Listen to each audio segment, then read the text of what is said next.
On to round 7 of the Formula SAL Championship here in the SAL Racing League. I am James Smith. Alongside me in the commentary box today is Jacob Reed, as well as being on the cameras. Hello, Jacob. Hello. Today, for round 7, the penultimate round of this inaugural championship, we are here at the magnificent circuit Spa Francorchamps in the Ardennes Forest in Belgium. One of the jewels of the calendar, one of the greatest circuits in the world, also the longest on the calendar, 7 kilometers long this one, 20 corners long, featuring some of the most iconic, like La Source, Radion and Eau Rouge, Stavelot, Blanchimont, and of course Pouin. So qualifying has just got underway. The drivers have started to make their way out onto the circuit. Our championship leader has already won the championship. He won it last time out. Alexei Spirichev finishing in 3rd place. He's finished on the podium in every single race this season so far. And his team, Ozone, can wrap up the Constructors' Championship. If they outscore Team Iris by any mean of points, they will be Constructors' Champions. Now, Jacob, this track is has a lot of different corners, a lot of slow ones, but a lot of fast ones. So we see a lot of low downforce setups. Do you think we'll have any gamblers going for a more high downforce setup, try and get some time in the corners? Well, it's definitely just a balance between the two, high downforce and low downforce. You can have a high downforce setup that will really make you maybe 5-6 tenths faster in the middle sector, but then you're going to lose all that down the straight. So it's whatever you feel comfortable with and whatever you think will give you the fastest, not only lap time, but best chance at overtaking and defending. So we'll have to see, what each driver has decided to go with. I mean, that question would have been very easy to answer just over 50 years ago. This circuit was 14 kilometers long and almost completely flat. Killed quite a few people as well, and hence we've arrived at the current layout. Still very fast, still very challenging, but I'd say a much better circuit, much more challenging.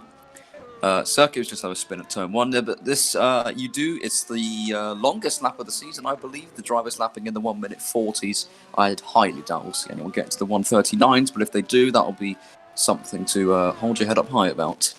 Now, the championship in the drivers is very close. Wesley Burko is 2nd in the championship, tied on points with Jan Vosnica, who's not going to do another race this season. But only 9 points behind him is Jake Denahan, who has looked very fast in practice today. So that's going to be a battle to watch this race. I think it's going to be a straight fight between them. Watch out for Diogo Moscato as well, though. Finished on the podium in the lights race, having led the opening few laps. Had a bit of a controversy coming together with Andrea Arena that race. So that's discussion for another day. So let's focus on the qualifying session now. Jake is currently just in the middle sector. Don't know if anyone's coming up to finish their laps. I think Jake is the first car on a lap. Yeah, it's looking pretty tight for him. We just had a spin-off at the corner. That's Campus corner. Now he's through Stavelot, okay. And on towards Blanchimont down. This is a really long, flat-out blast through the forest. It used to be quite challenging, and in the wet it still is. But in the dry, it's completely flat. You just hold your breath as you come through Blanchimont now. All looks nice and tidy, keeps the car within the track limits. One more corner to go, one more chicane. It's the bus stop chicane. Nice bit of curb on the inside, not too much. And he uses everything available to him as he comes out of the corner up to the line, and Jake Denahan sits a 1 minute 42.198, which is a very fast benchmark. That's faster than his time in practice a few moments ago. That's a good lap, don't you think, Jacob? I think there's a little bit of improvement left in there as the session goes on and the track improves just a little bit. But looks like he's going for another lap, and I thought he was, based on his positioning towards the end of the lap, because he moved all the way over to the left, and yes, he's 2 tenths up in the first sector. So we'll have to see the second lap, which is odd. It's a very long track, uses up the tyres a lot, so going for a second lap obviously means he's confident in that the tyres will last. So we'll have to see whether he drops off towards the end of the lap. Obviously that third sector is mainly a straight, so it's not too much wear through that bit, but it's kind of this part now, yeah. Yeah, he's a bit wide to go on there. Didn't use all the road on the exit. Pillon, whether he feels the shorter line will give him less lap time, despite being maybe a little bit slower due to more scrub of the fronts, as he comes now into this end of Sector 2, and he's up another tenth further than he was before now. 3/10 up on his overall lap time down the kind of back straight. Yeah, look towards good Blanchimont. for Blanchimont now. It's a good lap so far. Wesley Burker had gone second, but he's been pushed down to fourth. It's very close between Spirichev, Ho, Burker, and even Denahan within a tenth there, and then it's a big gap back to Ryan Mazumda. But now, final chicane for Jake Denahan once again. That's maybe a little bit too much curb on the inside, but he doesn't ride too much on the outside. Uses everything he can on the outside and up to the line. He's going to improve, I think. And he does. We are into the 1 minute 41s. It's a 1:41.895 from the Accenta driver. And yes, now I think he's backing off this lap. He did. No, another one. No, he might be going for another way. I thought he'd use more curb on the outside, if I'm honest.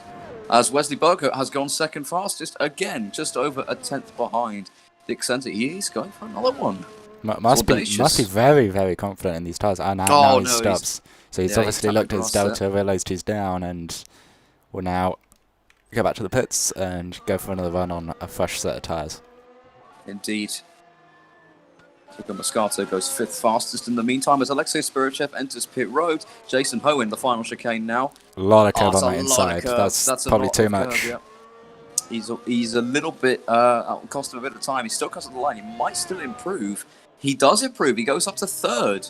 What could have been if he had taken the chicane with a little bit less vengeance than he did. Still a good lap time though. Puts him within within a couple tenths of Denahan's time. Just over a couple tenths. We're looking at Andrea Arena right now. Ozone can seal the championship here today if Arena and Spirichev finish where they need to, and Iris have not had the finest of showings today. Jeff Close, I think, is still yet to set a lap time though. Looked a little sideways there for Arena through the corner with no name, just entering the corner, maybe a little bit too much curve, and it's just got the back end out a little bit. He managed to save it, but might have lost a couple of hundredths in doing that. We'll have to see through the second sector. I'm fairly sure he was up on himself, and now he's down just by a little bit and a long way down off the pole time. Fun little fact, the no-name corner, some people call, well, including myself, we call it Speaker's Corner because back in the old days when there was no TV, after the Camel Straight, the cars would disappear into the forest, and that was where you could see them emerge from it, and that's where the speaker could finally say where the positions were. So that's where the name originates from, but I guess no name works fine. Anyway, Arena coming around the last corner. Corner with no name's ironic because that's its name. I guess I think it's the only corner on the circuit without a proper name, which is a little bit, well, again, it's iconic. It works for it. That's a very nice line through corner from Ryan Mazumda, if I do say so myself. Very smooth.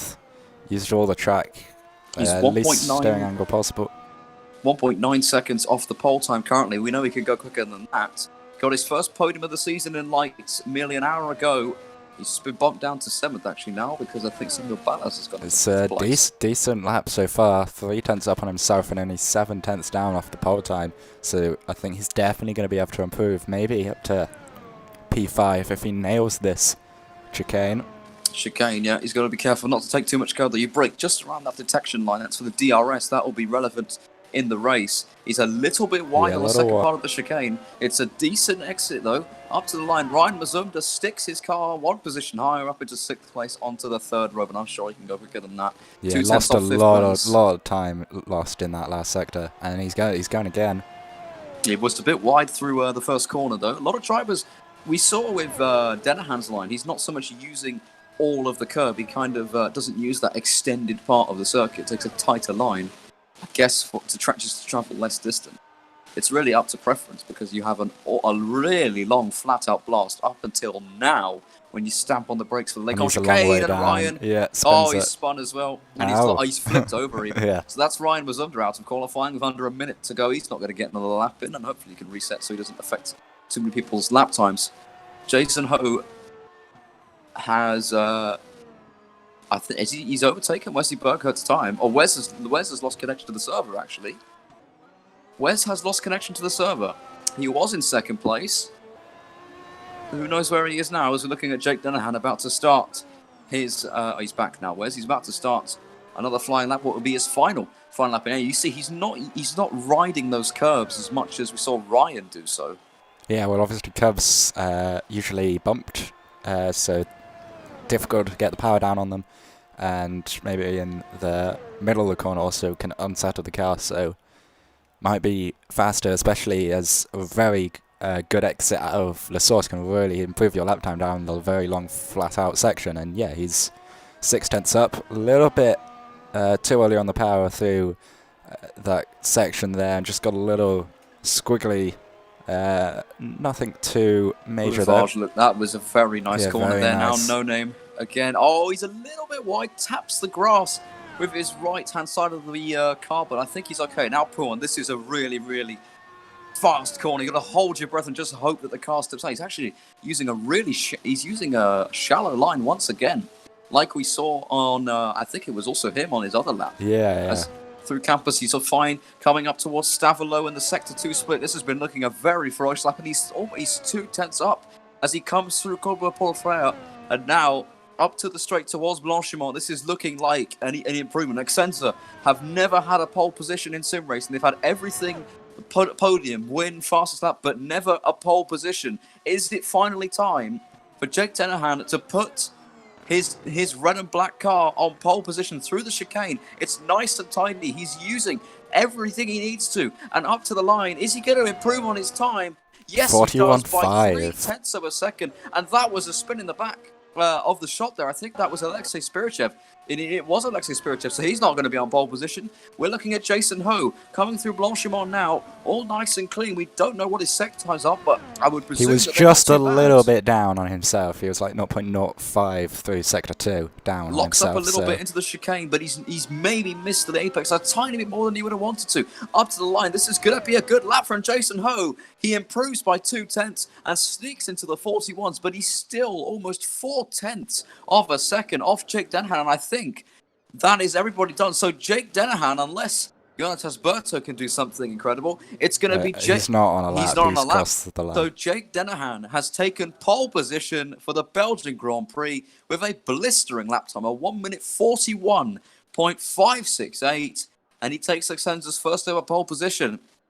And what a time to do it as well, as he's in search of second place in the championship. Of course, first in the championship has already been wrapped up. That was a pretty intense qualifying session. But the thing about Spa is it's a long track, so if you mess up your laps, you're not going to get as many as you would at a different track. For example, something like Zandvoort, which is a much shorter lap time.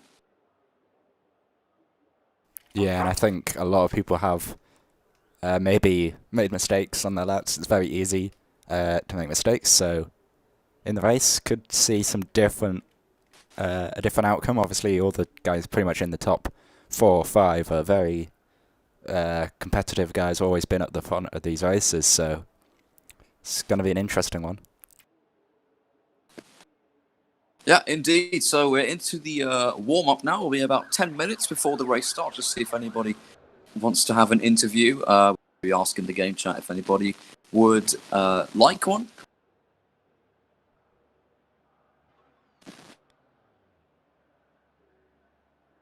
Tom Dillon complaining about traffic in qualifying.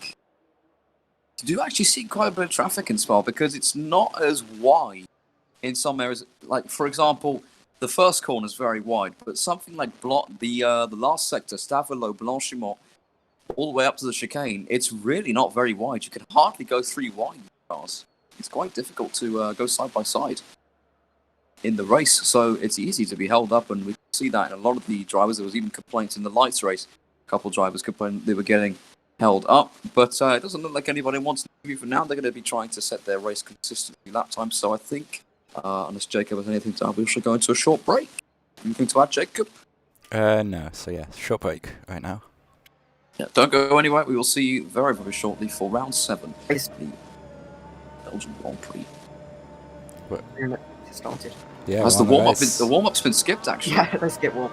Okay, so the warm-up's been skipped. So they're underway for the formation lap then. What tyre compounds are available this weekend? Looks like super soft, and medium, as I've seen a set of each on at least one of the cars. Yeah, Jake is on the soft tyres. It looks like Jason's on the softs, and maybe is that Wes on the super softs? I couldn't really see. It's going to be a long formation lap, though.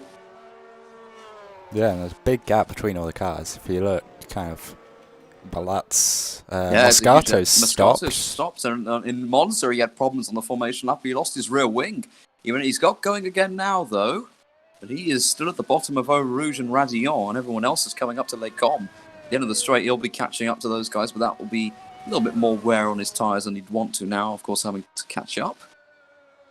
Down this long don't know what happened there, but he should be able to get his position back. But yeah, like you said, he's about half a lap behind, so he might actually reach the grid in time. Should be able to. He's going to have some slightly more worn tyres, and he flat spotted his tyres in the lights race, which cost him any chance he had of victory. Jason Ho running away with that one. Tom Dillon is still in pit lane. I don't know if it looks like he's down from the pits. I don't really know. He's now reversing. Something's going on there with that reading game cart. Yeah, I don't. I think he's trying. I think he's trying to reverse it and go to the grid that way. Reverse to the end of the pit lane. I think that's what he's trying to do. This is like a Mahavir Gunnathan moment where he can't turn the car around. I have to say that he's doing a much better job than he did because he hasn't killed his engine or made a complete mess himself. But yeah, I think he's going backwards to the grid. I don't really know how AMS works, but I think you just have to line up in your grid slot.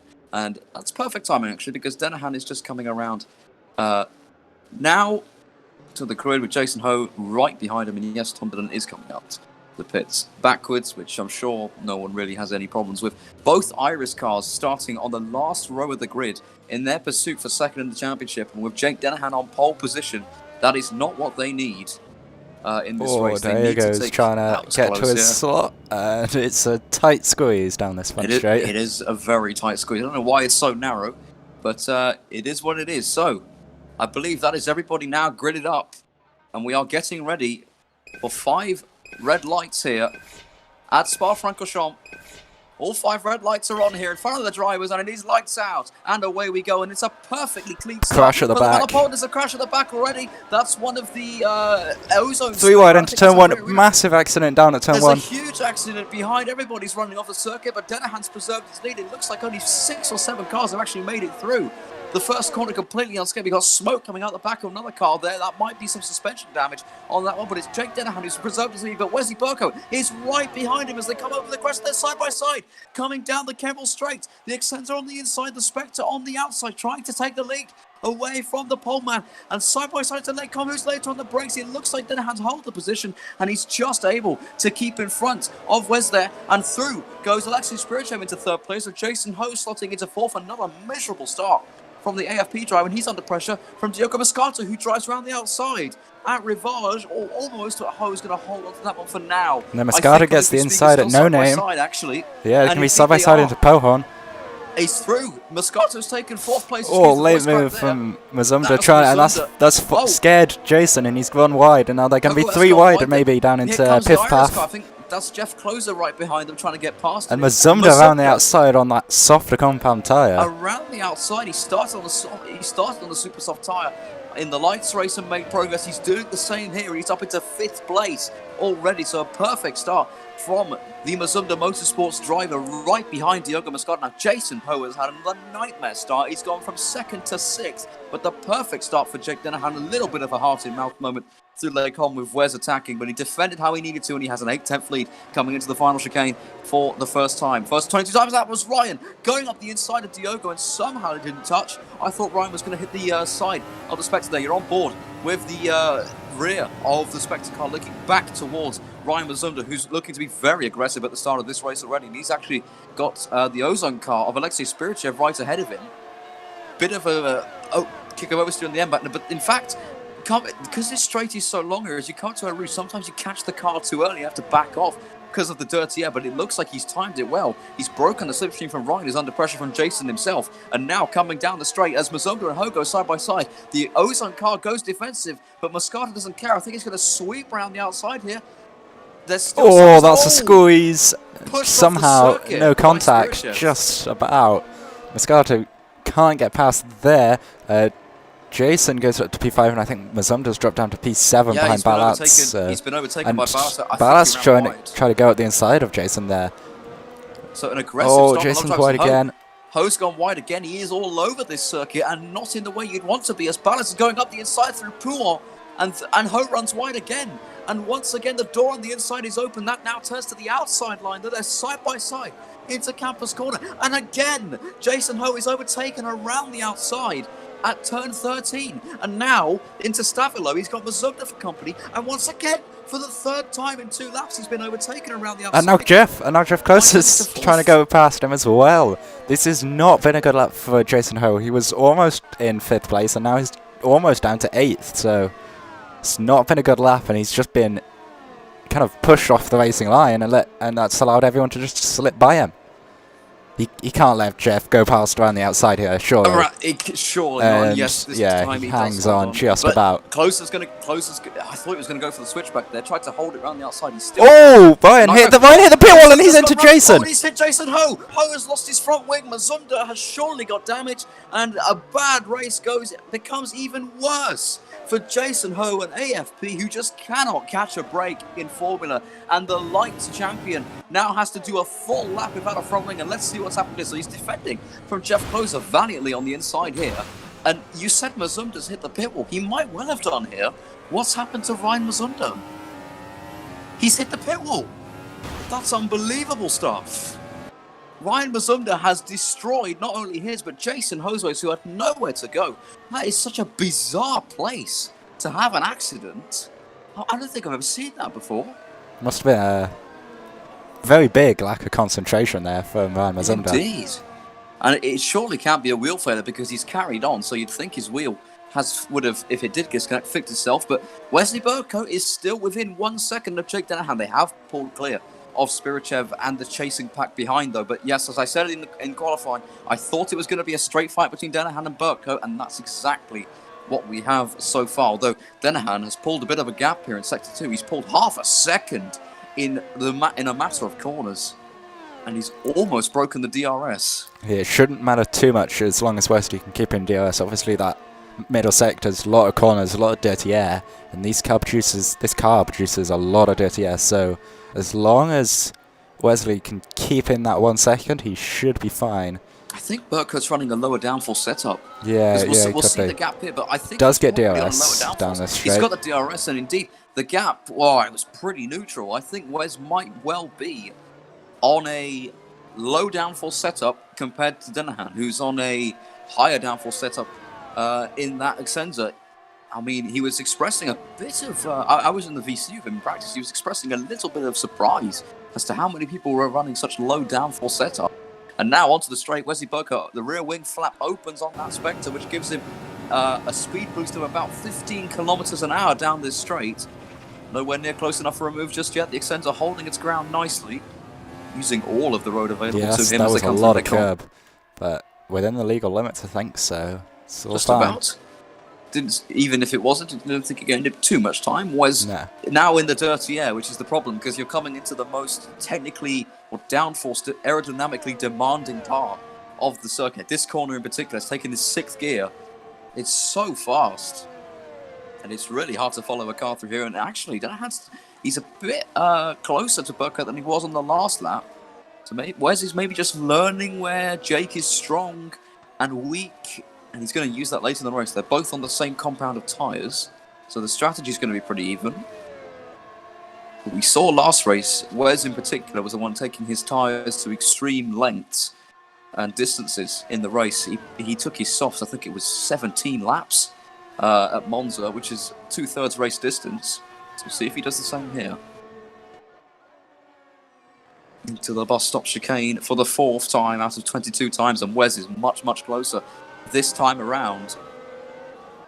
DRS opens once again. 2 DRS zones on this circuit. One on the start-finish that they're on now. Ends just here at La Source, and then the next one on the Camel Straight. That's a lock-up from Denahan, and he runs a little bit wide coming through La Source. And Burko, I don't think he'll be close enough for a move, but he's certainly going to be close to the back of that Excenza. Yeah, we'll have to see the gap at the end of Sector 1 here, because if he can't get within maybe half a second out of La Source, I don't think he's going to be able to pass him. So he's got to get right up behind him at the end of the straight and then just hang on for 1 lap. Use probably more of the tyres than you'd want to, and then get him. But he's just kind of hanging on in that no man's land where DRS is keeping you within an arm's length, but it's not quite enough to grab on. As a matter of fact, that's what DRS was proposed for. It was to negate the loss that you got from dirty air. Of course, it's evolved into a more an overtaking device than anything else. But that was its purpose, and we're seeing it here because Denahan clearly is faster on this circuit, but he just cannot break the 1 second window. And Spirichev and Moscato aren't too far behind either. We can see them in the shots here, just in the background. Spirichev in the ozone in third, and Moscato in the other Spectre. For Spectre getting a very decent haul of points. Jake broke the second. So he has broken a second. Yes, he has broken a second. If your theory that Wes is running lower downforce, then he might well catch him in the last second enough. Yeah.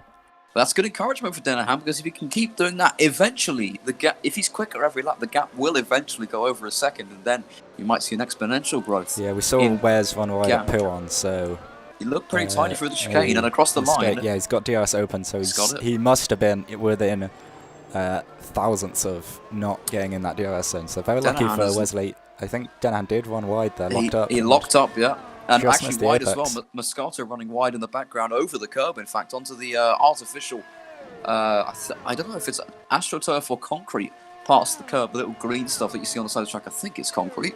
But, he's lost the DRS here, Wes. So Denahan, he locked up. We thought he'd lost time. It was Wes actually went wide. He's still got a little bit of a slipstream, but he hasn't got that 15 kilometer an hour or so speed boost that he would get from the drag reduction system, where the rear wing flap opens in the back of that car. And this now is Denahan's incentive to pull away and solidify that 1 second gap, because right now it's teetering on the edge of being within the DRS range. And Spirichev, now that Burkhardt has lost the DRS, he might well be encouraged to start catching up. He's got a very similar gap that Burkhardt has ahead of him. It's been about 1.5 seconds all the way through this race.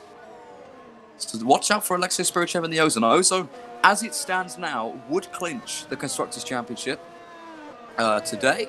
Alex Hallows is not present in this race, but I'm sure he is probably either watching the stream or in a voice call with his drivers, making sure that everything goes smoothly. Meanwhile, Jeff Closer started on the last row of the grid. He's up to 6th place already. A very impressive recovery drive from the Irish driver so far. And his teammate Michael Vincent just behind in 7th place. So Iris, as it stands, would maintain a decent gap to Oxenza in the standings. Their main rivals, of course, because Vale are not going to be partaking in the last few rounds, neither are Drillers. So it's the affirmative battle for 2nd place between Iris and Oxenza. Currently, it's Team Iris on top. So we're about to start lap 7 as Mazumda has caught back up to Tom Dillon here. We've got another battle for 8 points. Beto. Oh, sorry, it's Jonas. Oh, and he spins right behind him. Just as we cut to him, he spins out at Stavilo, caught out by the dirty air. He's managed to keep every bit of the car intact. And he's overheated the rear tyres now, and now as he said he that, hits the wall. He still hasn't lost his front wing, but yeah, when you overheat the tyres like that, you have to be so careful on the throttle. Exactly what he wasn't, and he has lost about, I'd say, 20 seconds now. Yeah, he's lost a lot of time, and it's going to carry on all the way down the straight because he's not had the run onto the straight. Yeah. Oh, and Mazumda in the same corner. Oh, in exactly the same place. Corner in the wall. Ryan Mazumda in the other Mazumda Motorsports car has got off at Stavilo at the exact same place. Doesn't make as much of a meal of the rejoin as his teammate did, but that is meme content right there. It's going to have damage to the rear wing as well. I think he backed it into the wall. Yeah. Denahan, by the way, is back. Has no longer got 1 second. He does now. Yeah. As they cut the split, but if Burkhart's running a low downforce setup, I can get a good chicane run. They'll be through then. I said Spirichev would close in. I've jinxed him because he's losing time to these guys now. Dropping back just maybe a 10th per sector. Moscato even more so, but I think Moscato brings it home in the top 5. Wes in the top 5 as well. That'll be a very good haul of points for Spectre Racing. The Dutch outfit won their home race, of course. Won last time out at Monza, did Wes. But that DNF in Canada will have really dented his hopes for second in the championship. He still holds it, theoretically, but as it stands, Denahan would close that gap up to about 4 points, I think it would be, between those two with 1 round to go. Denahan's very aggressive on the throttle out of the sauce. See him spinning up the tyres a lot. A little wide for Burkhardt there, too. Certainly using more of the road. DRS open, so he's within the second again, and this is going to close him in by 2 or 3 tenths that he'll then be able to effectively He's just only 5 tenths away. He gained half. He gained yeah. half a second in the first sector alone. So Denahan must have had a poor run out of La Source, because you get the slipstream all the way down to Les Combes. And now this is the closest I think I've ever seen the Spectre on the back of this car, apart from lap 1, of course, and they were practically inseparable on the grid. But this is a chance for Wesley Burkhout to take the lead of the race. Certainly. Yeah, he's just got to hang on and kind of use the free time that DRS gives him down the straight and hope that he can bring him close enough to go for an overtake. So he looks to be able to be doing that right now. I feel like it's going to be maybe 7 tenths as they cross the split, and yeah, almost. 7 tenths, and he'll have the slipstream now coming down the straight slipstream down here, and then minor slipstream. good chicane.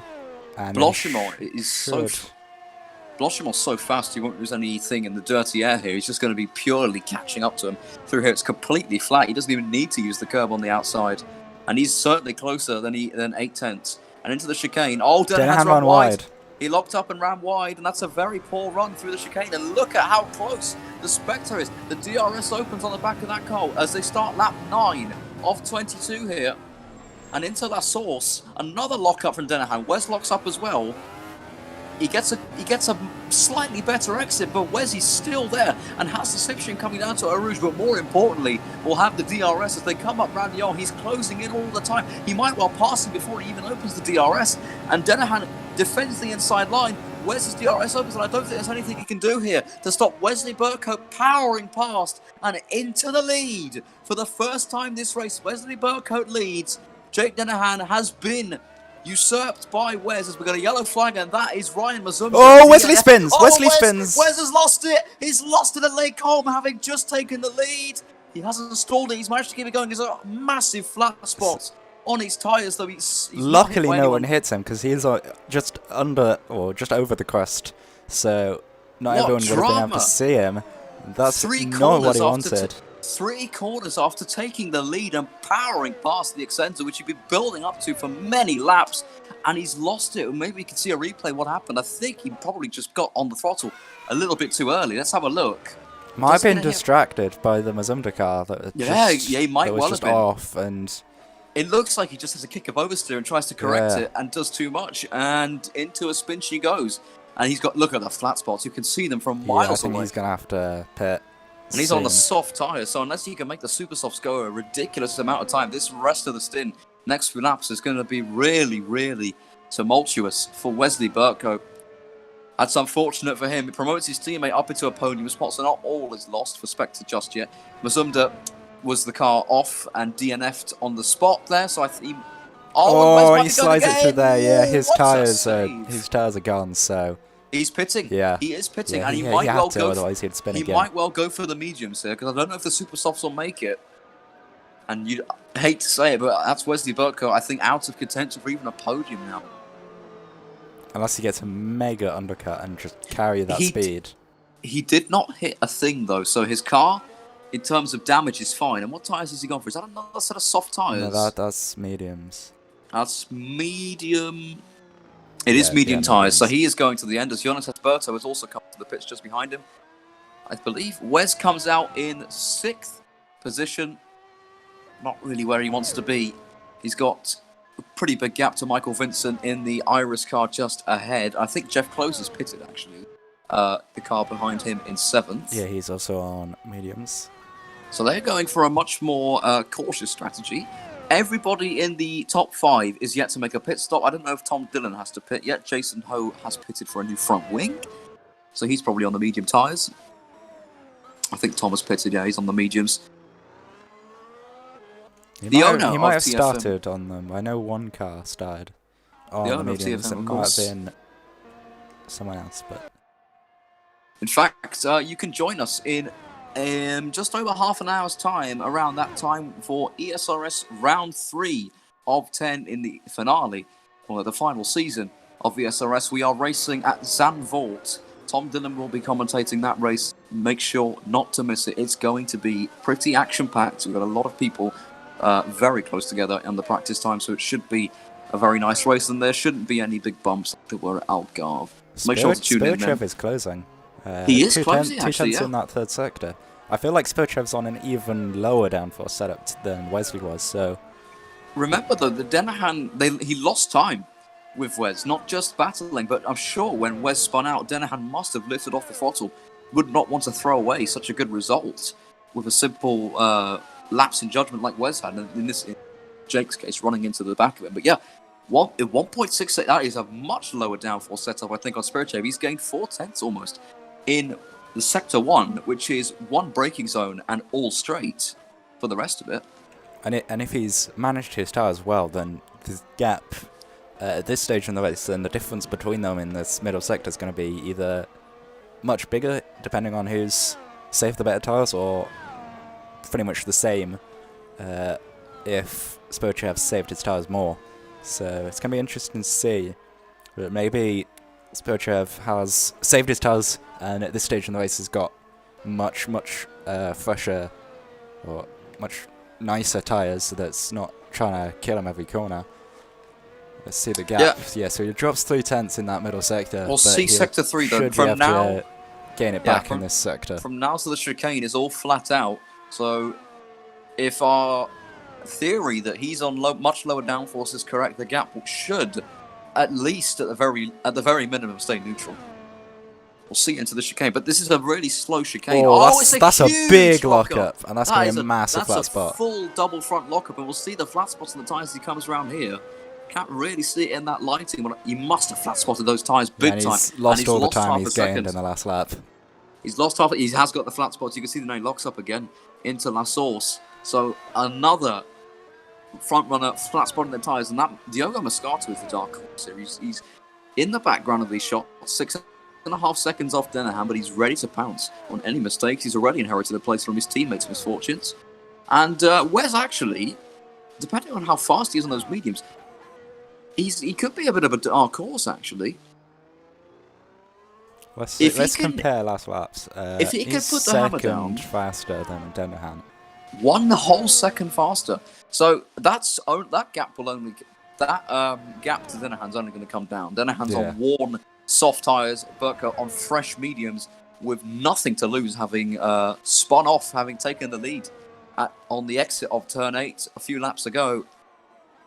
I feel like it won't be enough. Maybe P2 you can still get, but he was P6. I'm trying to figure out what the gap was, and just kind of that's the amount of laps longer that Denahan would have to go. He's jumped Ballas by a massive 15 seconds. I think he was already ahead of. No, he was behind Ballas. Ballas must have had some sort of problem because he rejoined. He was 5th when he pitted.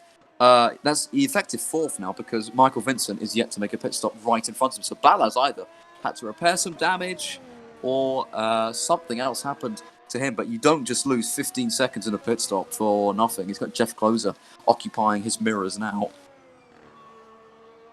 Wes has taken yet more time out of Denahan here.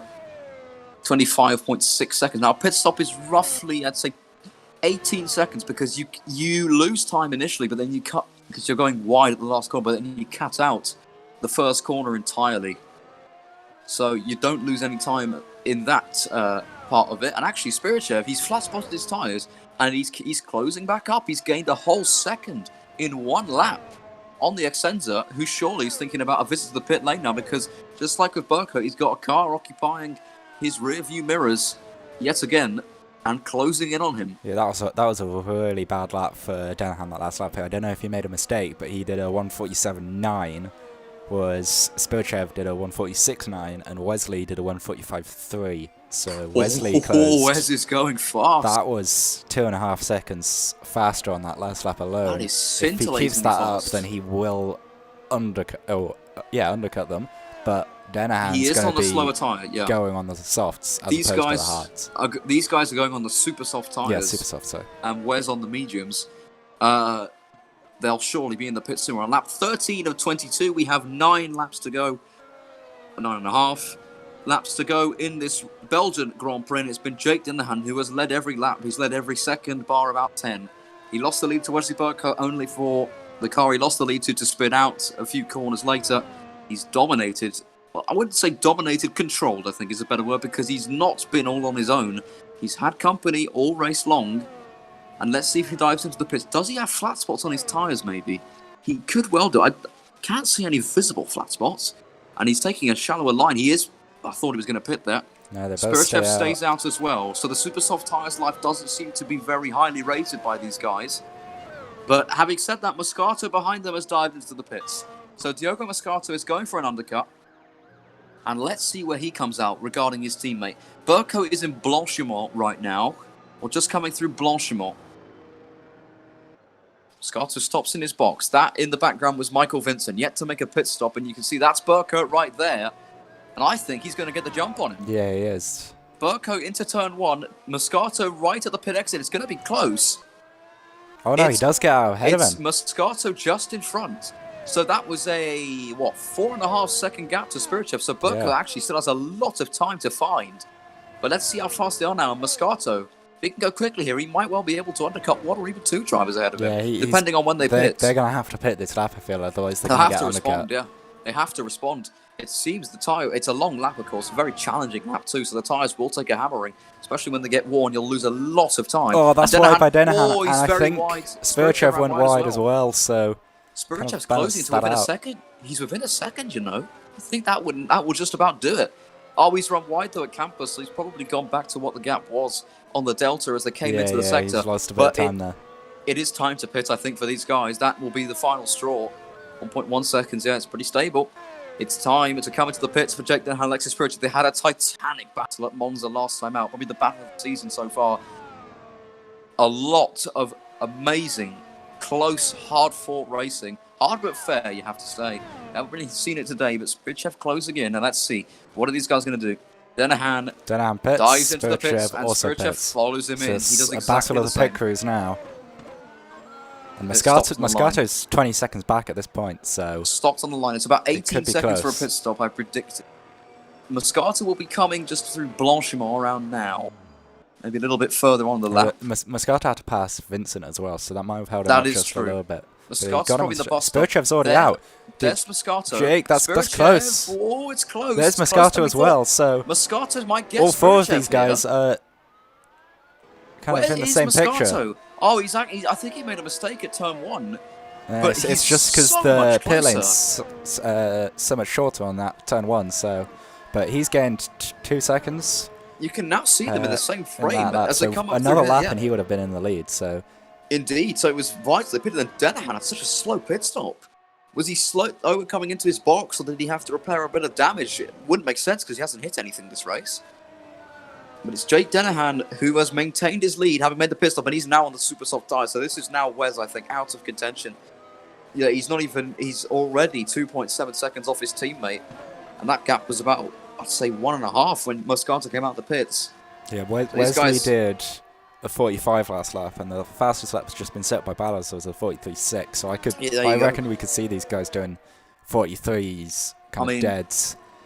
Which would be 2 seconds faster than Wesley. So did Ballas pit again? Because now he's 36 seconds off the lead, 32 off Wes, and he was only 15 before. So I think he's probably had to come to the pits for another unscheduled pit stop. Yeah, must have done.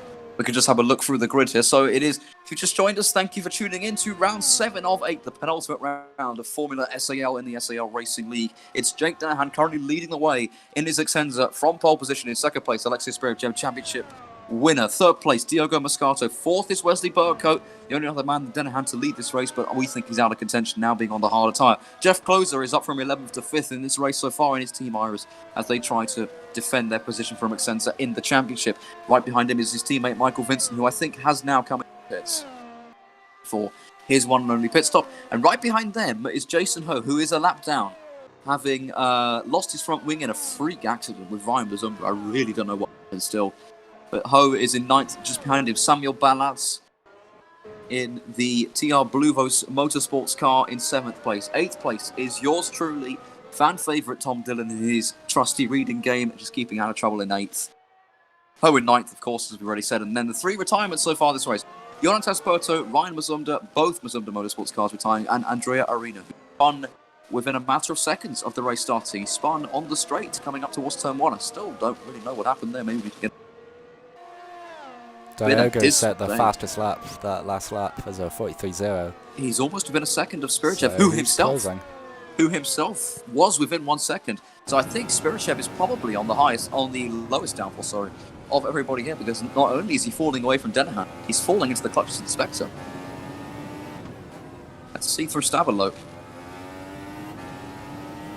Yeah, the gap. Diogo's within a second. It's down, yeah. So if he is can, not. He might get a tiny bit of slipstream, but he needs to get in the slipstream quickly, or Spirichev is going to bolt away with his lower downforce, and that will be that for DRS on the next lap. We have 6 laps to go in this tense Belgian Grand Prix that has really been nail-bitingly close to being, well, nail-bitingly close to having that DRS range, really, for Spirichev all race long, but it just hasn't been. And let's see the gaps. Fastest lap by Denahan was 42.4. That's a 142.4. crazy That's fast race lap. That's faster than most people in qualifying. Diogo's wide made a at mistake trying to get in that DRS, I think. And that's going to there goes his cost chance him. of DRS indeed. And Spirichev won't have DRS either, so it's going to be another lap of trial for these guys coming through as Michael Vincent has overtaken his teammate Jeff Closer for 5th place. Tom Dillon getting laps lapped. Tom Dillon into Le Gom for the 17th time. 5 more times to do it after this. It's been a controlled, well-measured drive from Denahan. He has not put a foot wrong all race long. It's been pretty immaculate. As Dillon gets out of the way. Tom Dillon, that's not good. Oh, they've hit each other. That's not getting right. Oh, trying to get back around. He's into the wall, and he's hit it with the rear wing, and he's stuck on the curb. I think he's beached. No. He's got going. Right. His just waiting for teammate traffic. goes through, and Moscato is caught up in yet another very avoidable accident. I We're wouldn't going to see a say replay of this now. that the avoiding would have been him doing it. Let's I have think a that look was here. all Tom Dillon, really. So I think Dillon, he's slowing down. I think he wants Moscato to pass him on the inside. It was just No. weird. It's like Tom moved over but didn't slow down. Complete breakdown in communication or whatever's there. Dillon's carried on. Through goes Burko into 3rd place. And Moscato. Let's have a look on what we're doing. He's earlier on the brakes, that's for certain, so maybe he was trying to let him through. I don't know. Nonetheless, a avoidable accident, that's for sure. And that will be, I'm sure, a investigation into that later on. It might well have foiled Moscato's quest for a podium. He's on the faster tyre than Burko, so maybe he can reel him in. But at the same time, Those are going to be dead now with that spin, and especially if he's got just Flat a little bit of spotted. damage. And Wes has a 2nd place in the championship to fight for as well. That might will be the end for the podium chance. Through Rouge goes Burko, and Spirichev and Denahan have still at the front, completely unaffected by everything around them, just focusing on their own race. Denahan's just pulling out a 10th per lap, I think, judging by the last 2 laps. So. Give or take a 10th between the two of them. Spirichev's got to find some pace here, just a little bit more we're to into get within that sector. POS range. We're into the middle sector. He's already 1 second behind. So, I think you could see even through Paul that Denahan is getting away from the ozone car. He's hardly in that shot. As they come into Campus Corner, after this is Stavilo, and then we're back onto Spirichev's Corpo lost Porfreo. loads of time through this middle sector.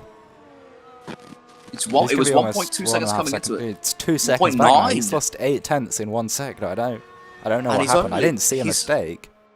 No, I think it's just I don't know. It's just Denahan's superior downforce, and I guess just Spirichev. Well, he wants to bring the car home, of course. He has a big gap behind, but as we saw with Moscato, big gaps can become null if you're caught up in incidents or not careful.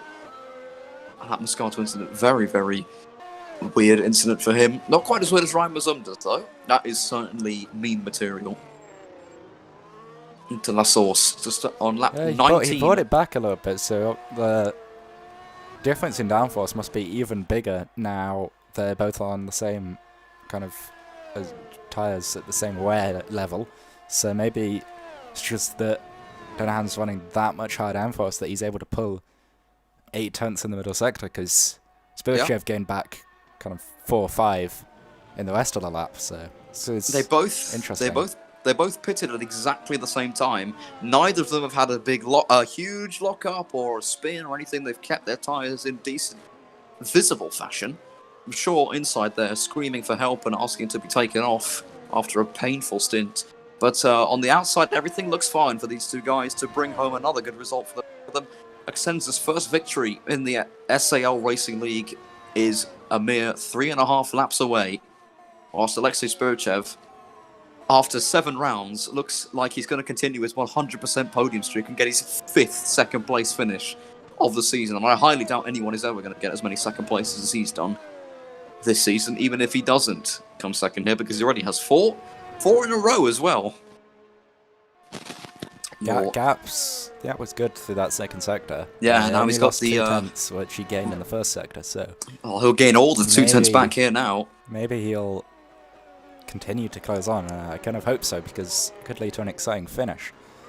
We saw Spirichev close in towards the end of that soft stint.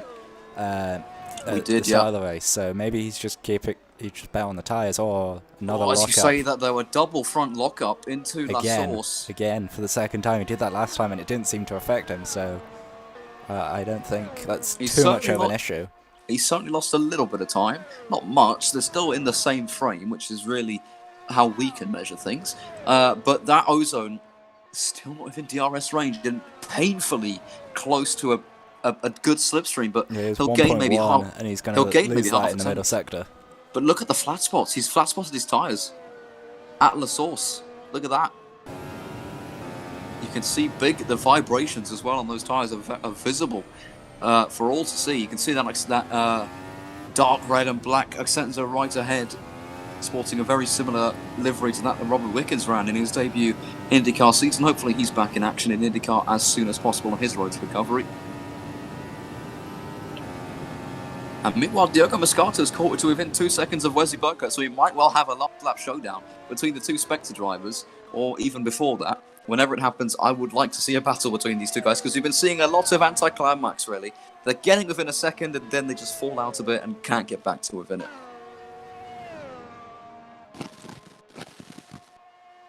Through Blanchimont. I think if Diogo catches, he's either going to be told to stay behind, or he's just going to walk past him on those he's got wide though there, if he doesn't keep making mistakes like that one. I think he's within a second now, or just on the hinges of it. He is within a second, and that is now slipstream range as well. So he's going to be for certain within a second as they come into the detection zone, which you'll see with the boards marked DET. That white line with the boards next to it is a detection point, which is where if you're within 1 second, you will get DRS on the next straight, which has DRS available to be used, and he's certainly within a second as they came through there. Moscato nice and clean through the chicane, a little bit of a lock-up, but it didn't seem to affect him too much. Up to the line, he's gained 2 more tenths. DRS wide open into La Source, nice and clean from both of them. Good exit from Burkhardt though, and Moscato running wide action. That's cost him quite a bit of time. Running over those curbs, he'll still get the DRS, I think, as they come through the detection point around here. And yes, he will get the DRS. As they rise over the crest at Radillon. Is he going to be close enough for a move? I don't think he will be. Into Les Combes on the penultimate lap of this tense Belgian Grand Prix, and indeed he's nowhere near close enough. So it's going to be on the next lap, and that he's going to have the chance coming into Les Combes, and not if he does that though. Almost spinning the car for the second time in under a lap at a very similar place to how his teammate spun his car earlier on. That was the battle for the lead. This is the battle for the final step on that podium. And actually, Spirichev now, in the middle, coming into the middle sector, was within 1 second of Jake I think he got DRS down the back straight just about. They have a 20-second timing, so they have a 20-second lead. So it seems Spirichev, he has nothing to lose. Spirichev had nothing to lose in second place. If he crashes, he has 20 seconds to pick himself up and carry on. It should be more than enough. I mean, Jan Wojcicka finished second with 3 wheels in the preseason race, so anything is possible. I don't think he's going to be able to pull the move though, especially if he doesn't get DRS down the straight. So. No, he's got no DRS. 1 second though. Obviously he's got a lower downforce, so he might just slip. Oh, and he's clipped the inside wall there. He's clipped the inside wall, indeed. And we have started the final lap of this 22-lap tense Belgian Grand Prix, and the Spectres are side by side, and Wesley is defending on the outside from his teammate. Superb defensive drive. Much better traction from Moscato on those super soft tyres. Off the exit. He's on the outside. He's on the softer tyre coming And into the Wesley sauce. just He's lets him later on go. the brakes. And But Wes does no, that. Moscato one's wide. Moscato's gone wide. He's gone wide, and Wes slips back through. Now, Better traction again. So much better traction, but now Wesley's going to get the DRS. I think, yeah, exactly. Wes, I think, wanted to let his teammate through because he'll get the DRS now. Denahan has kept his lead for the final time. He's went through the curve on the straight. These specters are all over the racetrack. And Burkhart's pulled this move onto Ray this race on Denahan, and he's going to do it for a second time on his teammate. Wesley Burkhart powers back into third place and maintains the podium spot that he held at the start of this lap ever since his teammate spun off after contact with Tom Dillon. Now into reverse though, and Moscato is all over the back of the Spectre. It's going to go right to the wire. Denahan, meanwhile, has managed this gap to Spirichev. I think if he doesn't make any mistakes, the chicane will hold on to win this race. Yeah, they seem fairly equal through the middle sector. Ballas and Closer are also within 1 second, just looking through some of the gaps, but Denahan is into the final sector for the final time. The two Spectres still hammer and tongue going for this one here into the last sector, but Denahan has a couple more corners to go just in front of him. Burkhart's still here. Further in front though, Jake Denahan is going to make history and become the first Accenza driver to win in the SAL Racing League by winning a 10th Belgian Grand Prix by less than a second from Alexei Spirichev. But this is the battle for third place between the two Spectres. Look at the run the Moscato's got. Wesley's so defensive to the inside. Later on the brakes from Moscato. Oh, a little bit of contact. They hit each other twice. 3 times they hit each other. They're side by side on the exit. Moscato pushes his teammate off and holds on to take third place. What a battle between those two guys. Right to the wire. And it's going to be Michael Vincent who takes 5th place for Iris. 6th place looks like it's going to be Samuel Ballas. 7th will be Jeff Closer. 8th place for Tom Dillon, though. That's probably going to be an investigation request from Moscato for that incident that almost cost him a podium. Jason Ho is going to come home 9th after a dismal race. Started on the front row. He lost 7 places today. As the rest just coming around now.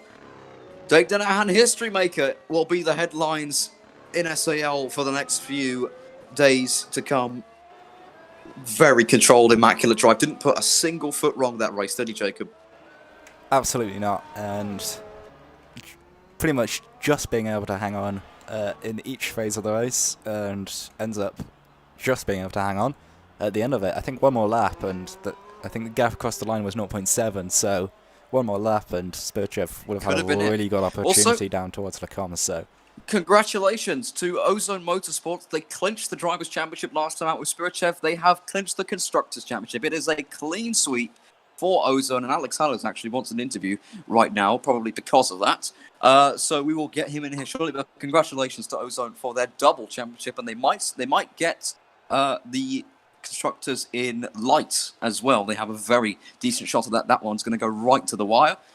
A thoroughly entertaining race, though, Jacob. Very tense. Not too much on-track battling, but certainly very tense. Yeah, absolutely. And it was just kind of seeing who would get the DRS and getting within that 1 second. The difference between the cars with the high downforce and low downforce, and where each car was stronger, was made the battles really interesting, and trying to get that DRS, and yeah, it was very exciting every lap of the race, pretty much. Alrighty, if it's okay, we could just drag it in Alex Hallows real quick. Somebody could do that because I am incapable of doing that. Hello, Alex, and my first... Oh no, he's left immediately and gone on deafen. Alrighty then. We'll get Diogo Moscato in here. Hello, Diogo. That was a very interesting race for you. First question, what happened with Tom Dillon? Was it a big miscommunication? Did you hit into him, or did you feel I think it was a big miscommunication. Okay, and then... Yeah, okay, carry on. Sorry. Yeah, Tom tried to let me pass on a part where I thought he was going to take the corner normally, because he went to the outside and tried to let me pass, but I thought he was going to take the racing line, as I said, but he broke to let me by, and I just hit it back. You were sort of with those front guys in the first stint, and all the way up until that incident. Did you ever think you could win this race? Because it seemed that Denahan, Spirichev, and Burkhardt had a slight pace advantage, but you were there or thereabouts for the most of the race. Yeah, on the final part, I thought I had a better car setup for the soft tires since, I mean, the super soft tires, since I was catching them up a lot in the 2 laps I did behind them. But it wasn't enough, and me and Tom Dillon had the contact, and yeah. Yeah, and one more thing tonight. That battle with Wes on the last lap, what were you thinking? That was a very nice battle, nice move at the last chicane as well. What were you Yeah, thinking Wesley through said that? that he was gonna let me buy at first, but I said that I wanted to battle since we're in the voice chat together. Oh, So okay. yeah, it was really fun. There you go. All right, so that's been Diogo Moscato. Thank you for coming. 2 podiums in both races you've done today. Congratulations to you and your respective teams, and we wish you a very nice weekend. Whatever's Thank you. left of it. See you later. All right, next up, we can drag in Wesley Burkett in the other Spectre. Hello, Wesley. Can you hear us, Wesley?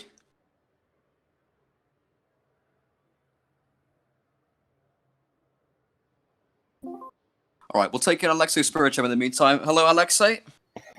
Hello.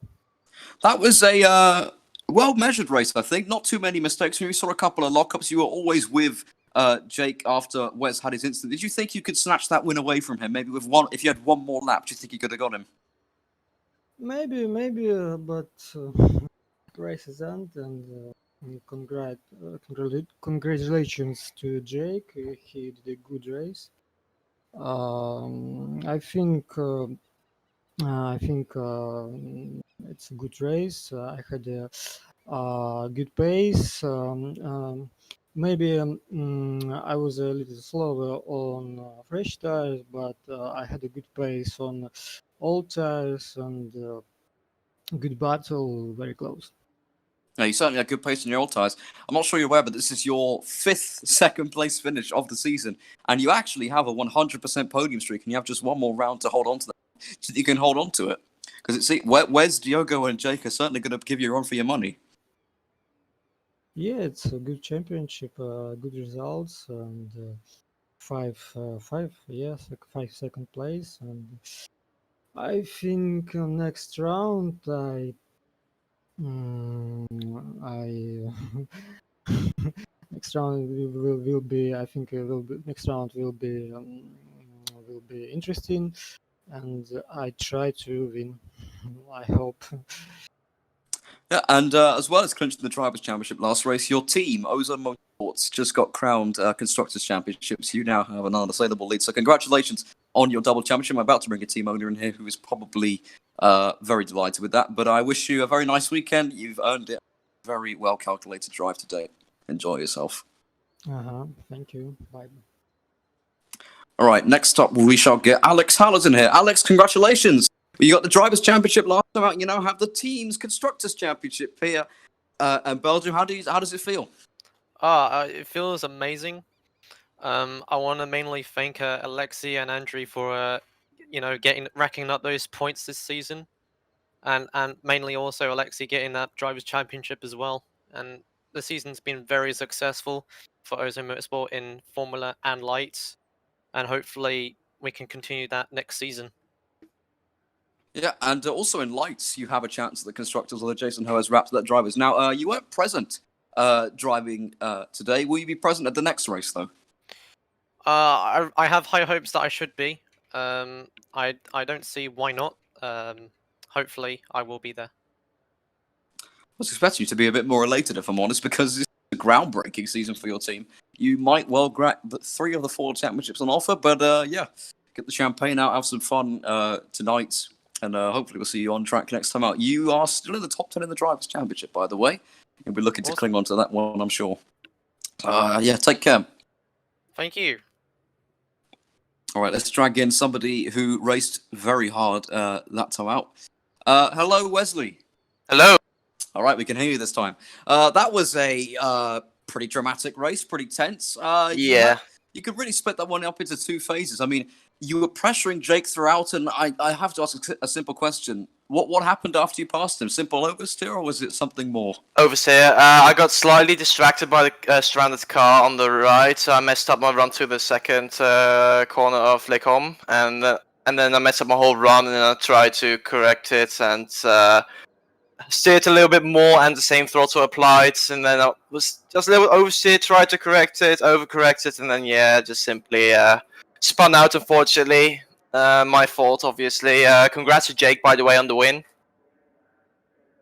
Let's see. I'm trying not to be biased in the combos because that is my team he's driving for. It's pretty momentous. But after that incident and you switched to the mediums, where did you think you'd end up? Because your pace, actually, I'm not sure you were about 2.5 seconds a lap faster than Jake was after you made your pit stop until he pitted. So where did you think you could get yourself up to after switching to the mediums and going for the more cautious strategy? I had no idea. My guess was P5 or P4, but I was just focusing on myself, trying to do the best I could to basically damage control at that point, try to bring home some good points. Yeah, and that battle on the last lap with Diogo.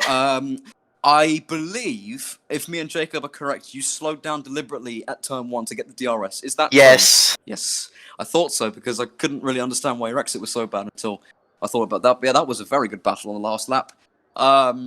Spectre, top point scorer for this race. I believe you'll climb up into the top 6 in the championship now, if you weren't there already. So what are your aims as a driver and as a team for the last 2 rounds? Because actually now Jake has relegated you down to 3rd in the championship of the drivers. So what are your aims, drivers and constructors, for the last round of the season against the loss?